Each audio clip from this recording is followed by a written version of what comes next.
Keeping venomous reptiles is an unforgiving hobby, requiring proper training and lots of experience. One simple mistake can be the difference between life and death.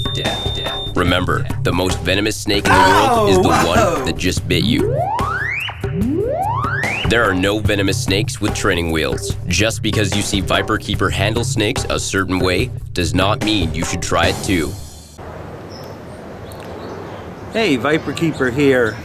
I'm at the San Diego Zoo at the Calabar Shaw Reptile House for an unscheduled visit to see what I could see on a beautiful Saturday morning here in San Diego.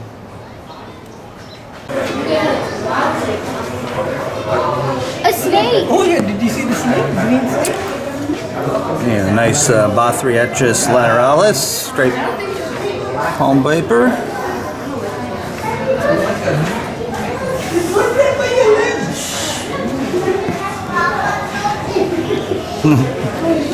Well trained to be out here in front of the very nice exhibit.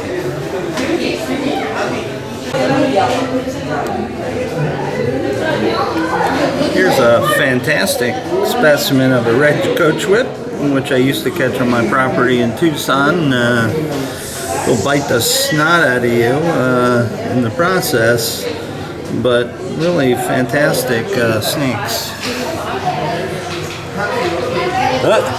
Don't give me your head twitch. Oh no, it's viperkeeper.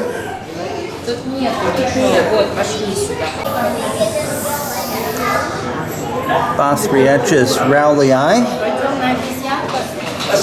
Rowley's palm pit viper. I see two individuals in there. So much for telling people, oh, you shouldn't keep them together. More than one snake in an enclosure. Yeah, well, bite me, folks.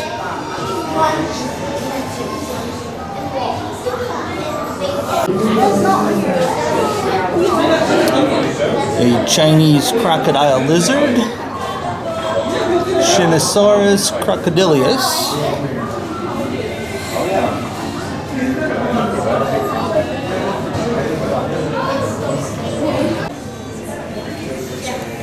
Ethiopian mountain adder, actually a male that I supplied the zoo in 2008, one of 4 specimens.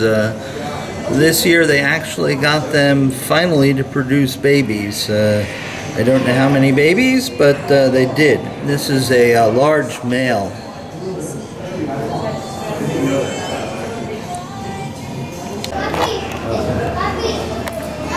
Here's the big Mount Mang pit vipers. Protobothros mangchinensis or Trimesaurus mangchinensis, whatever the hell you want to call it. You would not want to be tapped by a snake with venom glands and fangs that long. However, there have been bites here in the U.S. and private collections, and they've been successfully treated with Thai green pit viper antivenom.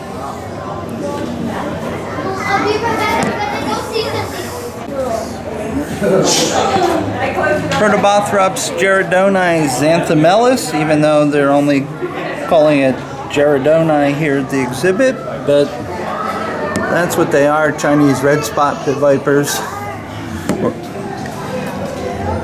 Very nice. One of my favorites. Santa Catalina Island rattlesnakes, very rare protected species. They've evolved to lose their rattle because they're on an island where there's no large hoofed animals to step on them, so they don't need their buzztail for warning purposes. Two very nice specimens.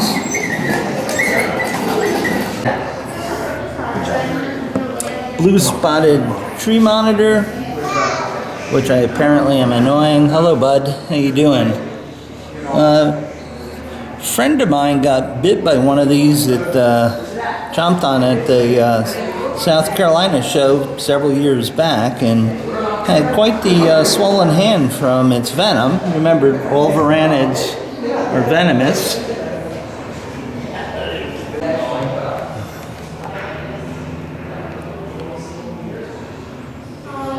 Here's one of their big kings on the move.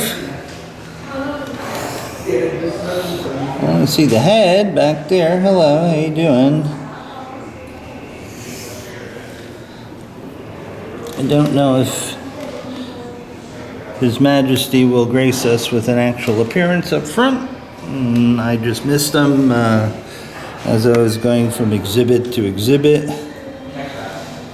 We'll see if he comes forward.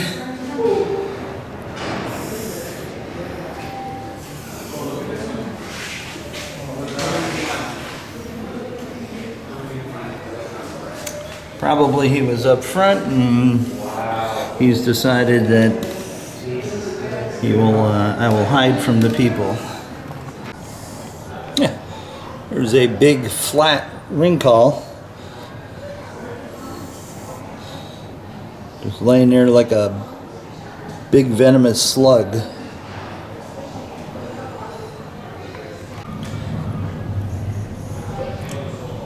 These are Laurie's favorites, shingleback lizards from down under. Apparently they're not interested in their breakfast.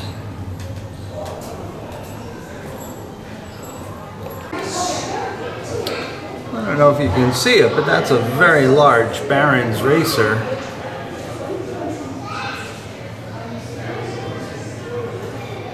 These are pretty hot rear fangs. Lots of people handle them like they're corn snakes, but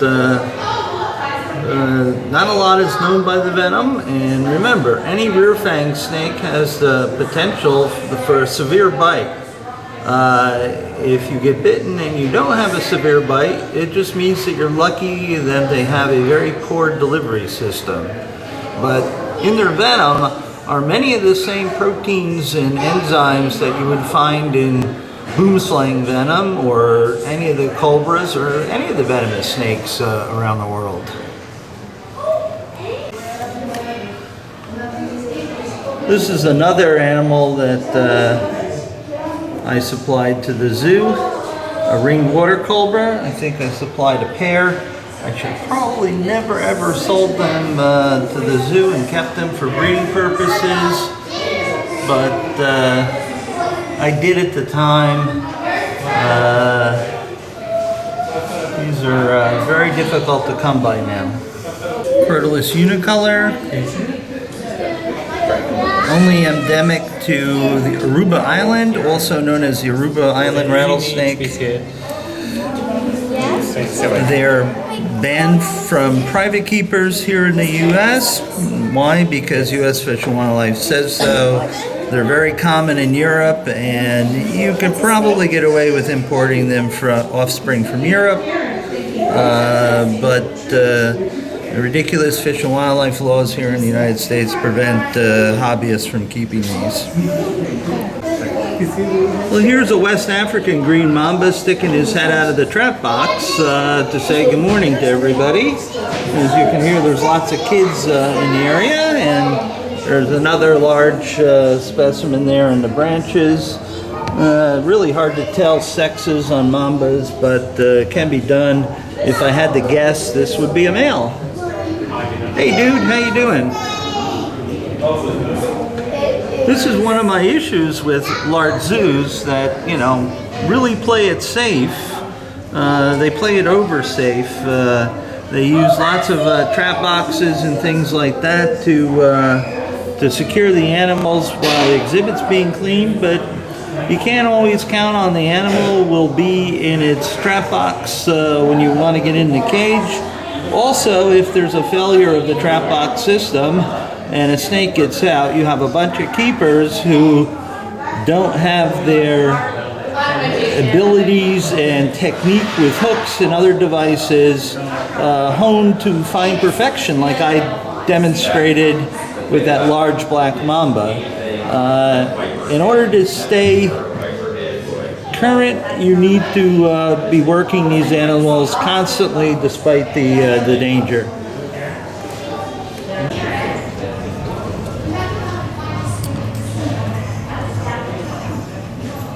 Cascabel, a xanthic one. You know, even zoos have gotten into the unfortunate habit of exhibiting morphed animals rather than animals that are natural in the wild. I've seen a Sufan, I've seen a leucistic monocle cobra. That's unfortunate. You should exhibit the animals as they occur in the wild and leave these designer snakes to the hobbyists.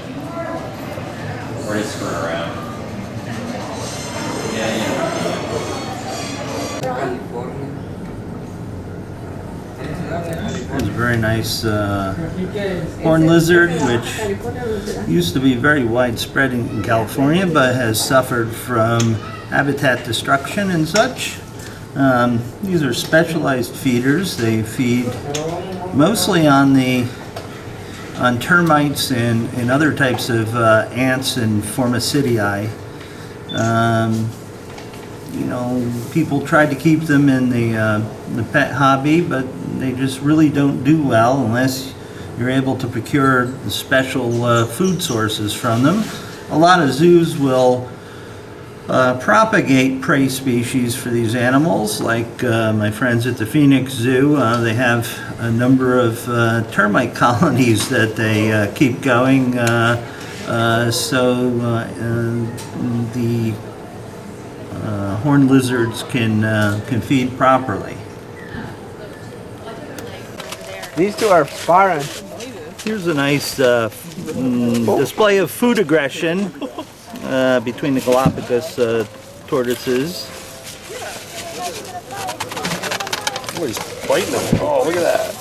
Food aggression is common in many zoo collections. Even though there's plenty to eat for everybody, this still occurs.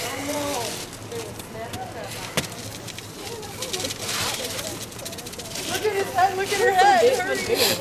It's all his in the shower.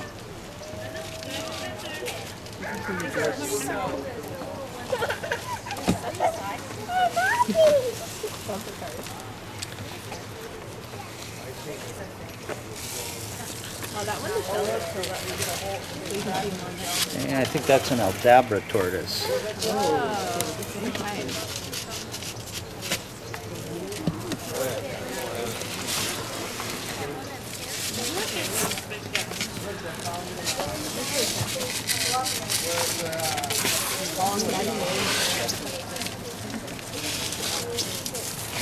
It's amazing because when they're hatched, they fit in the palm of your hand.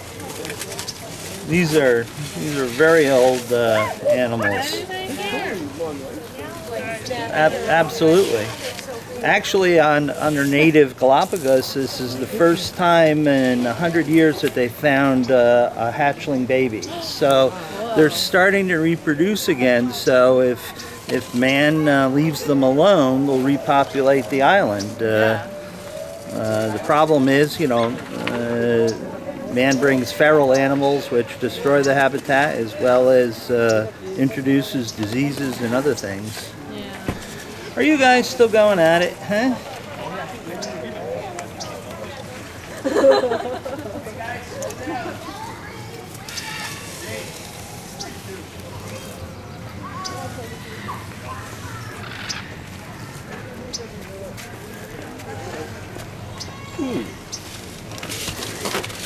This guy's about 110 years old. Yeah.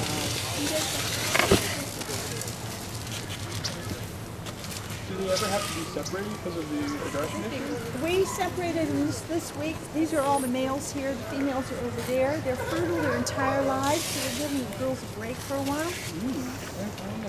Have there been any recent births? No. Births, you mean? Is that what you said? No.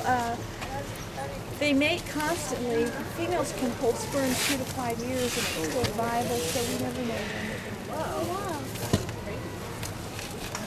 It's always a surprise. Suddenly, just one. They don't lay very many, just 1 to 17 compared to seafood. Are they usually all viable? They can. We've lost a few, but they can still, at 160 years old, have good eggs. Wow. They can live a year without food or water. They only have 5 to 6 heartbeats a minute. How old are these turtles? They're at least 100 to 110. We brought them here in 1928. They're still here. And they were adults, so we know the minimum they have to be. They could be much older.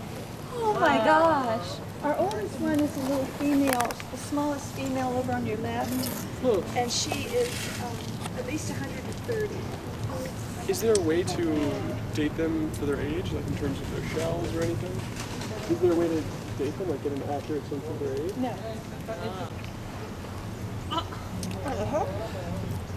No.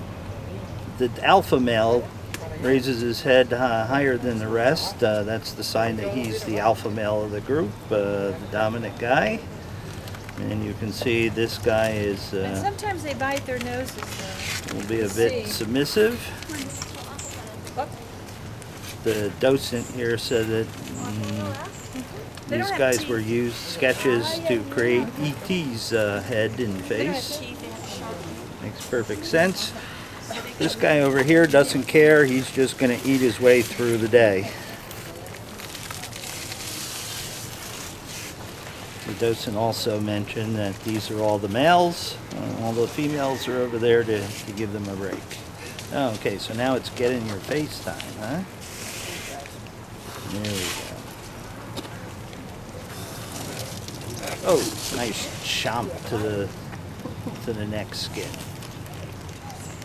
Yeah, they'll fight each other. Yeah, they do.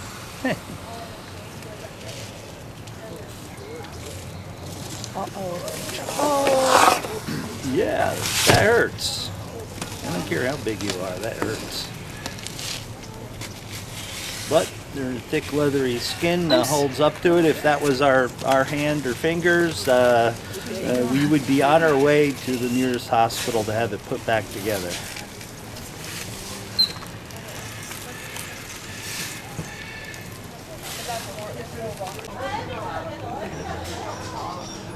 Wow, cool, Tasmanian devils. They've got a nice small group here. Hopefully they'll breed and go on to be in conservation and traded amongst zoos so they can propagate.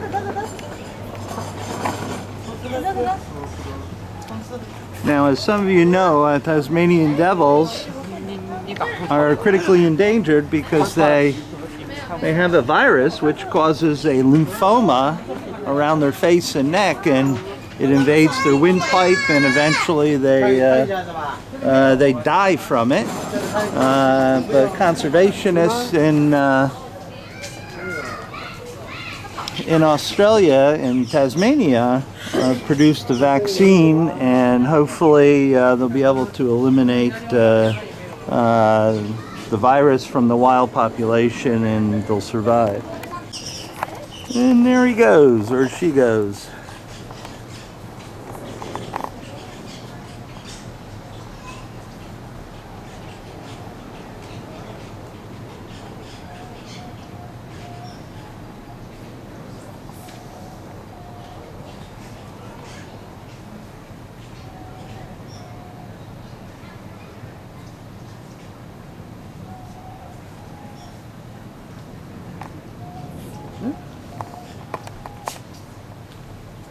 Checking out her territory.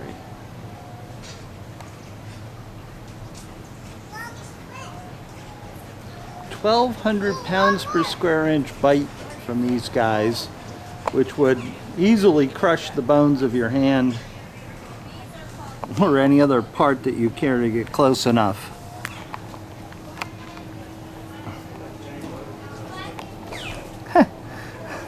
They have an interesting lope, don't they?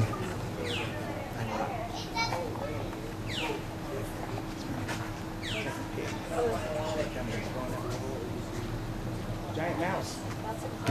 A mouse with 1,200 pounds per square inch bite force. That's right. This guy's name is Jake. See him on? He likes playing with the rocks, apparently. He's probably looking for native invertebrates and stuff to munch on.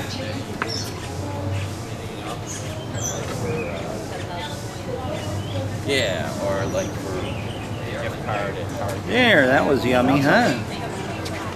Yeah.